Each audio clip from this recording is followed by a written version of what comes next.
sering banget kita dengar ya di kehidupan sehari-hari itu, yaitu emang bisa dari hobi itu jadi prestasi. Nah, kita langsung saja ke pembahasannya. Nah, jujur saja ya, hobi itu menurut kalian cuma hiburan atau sebuah peluang? Peluang.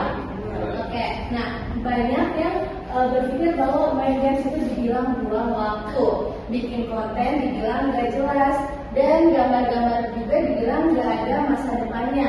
Padahal di masa depan nanti banyak prestasi besar yang berawal dari hobi kecil kita hari ini. Nah, apa itu sih hobi? Nah, hobi itu adalah aktivitas yang dilakukan oleh kita dengan senang hati, tanpa paksaan, dan juga tetap dilakukan meskipun capek. Sebagai contoh, sekarang banyak orang yang suka bermain game. Apalagi game apa?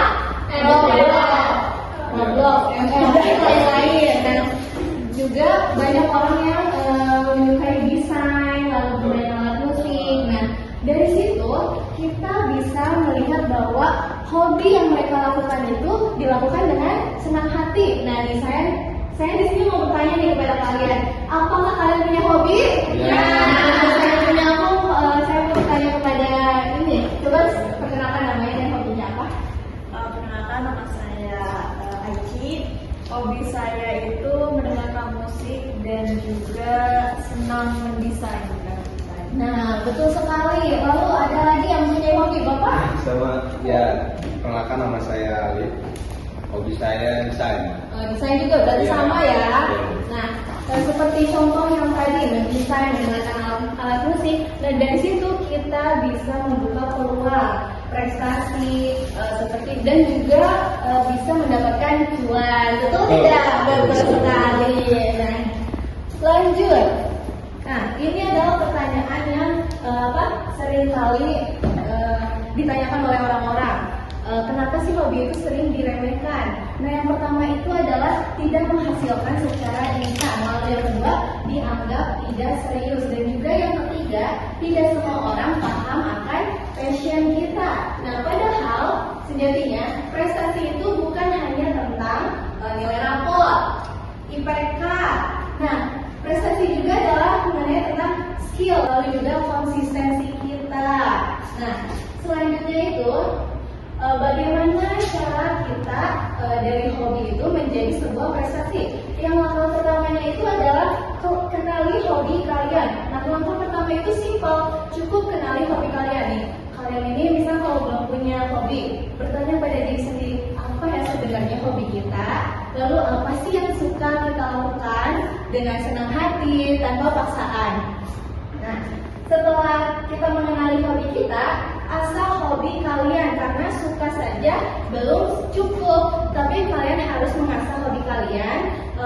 Walaupun kalian mengasah hobi kalian itu secara pelan-pelan, tapi kalian dari pelan-pelan itu bisa menjadi sebuah skill dan kemampuan yang kalian punyai.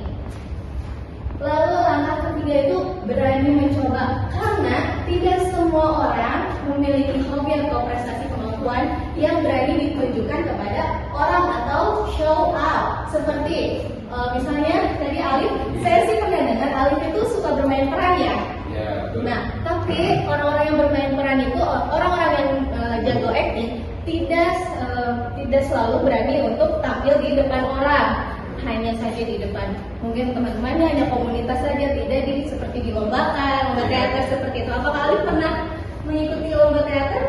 Pernah ikut lomba-lomba. Oh, Ya. iya, hebat sekali itu. Seperti itu ya, kita harus berani mencoba. Nah, langkah yang terakhir itu adalah langkah yang paling penting, yaitu konsisten. Nah, kita itu harus konsisten untuk mengasah suatu hal, mengasah kemampuan kita agar menjadi skill yang nanti akan kita dapatkan dan kita bisa tunjukkan kepada orang-orang. Nah, ada juga contoh nyata di sini. Siapa yang suka mengedit video? Gak ada, konten kreator. Nah, dari suka edit video ini bisa kita lombakan ya, lomba konten dan memenangkan juara dan mendapatkan cuan ya, uang lagi, uang lagi. Lalu yang kedua ada suka desain, kita bisa freelancer di agensi, di kantor entertainment seperti itu ya. Lalu kita suka menulis cerpen, puisi, novel. Apakah Mbak di sebelah sini suka menulis? Suka sekali. Apa pernah dilombakan?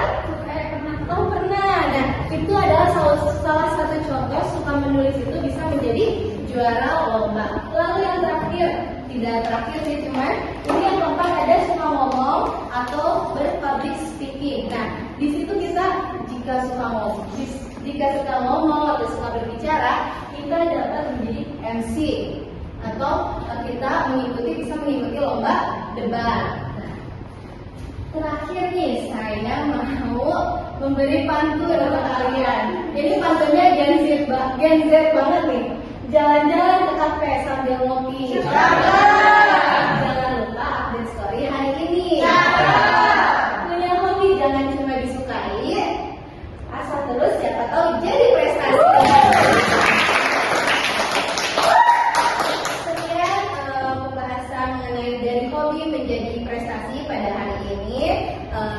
Mohon maaf bila ada kesalahan atau kekurangan. Jika ada yang ingin bertanya, boleh dipersilakan. Apa ya, ada yang ingin bertanya?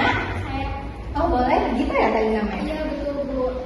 Dari Ibu sendiri punya nggak Ibu hobi gitu, terus menjadikan pengalaman yang baik buat Ibu sendiri. Kan tadi juga ngebahasnya dari hobi ke cuan gitu. Jadi prestasi juga ya. Betul. Nah, kebetulan saya memiliki hobi yang banyak sekali dipandang sebelah mata ya oleh orang-orang karena saya itu walaupun udah besar seperti ini suka bermain alat musik yang dimana hobi itu tuh memerlukan banyak waktu ya untuk berlatih. Nah, saya mempunyai hobi bermain alat musik, terutama bermain drum. Nah, dari situ awalnya saya mencoba-coba masuk kepada komunitas, lalu skill saya di situ diasah, lalu belum mencoba lomba, namun sudah berpengalaman untuk menunjukkan kepada orang-orang bahwa saya itu bisa bermain alat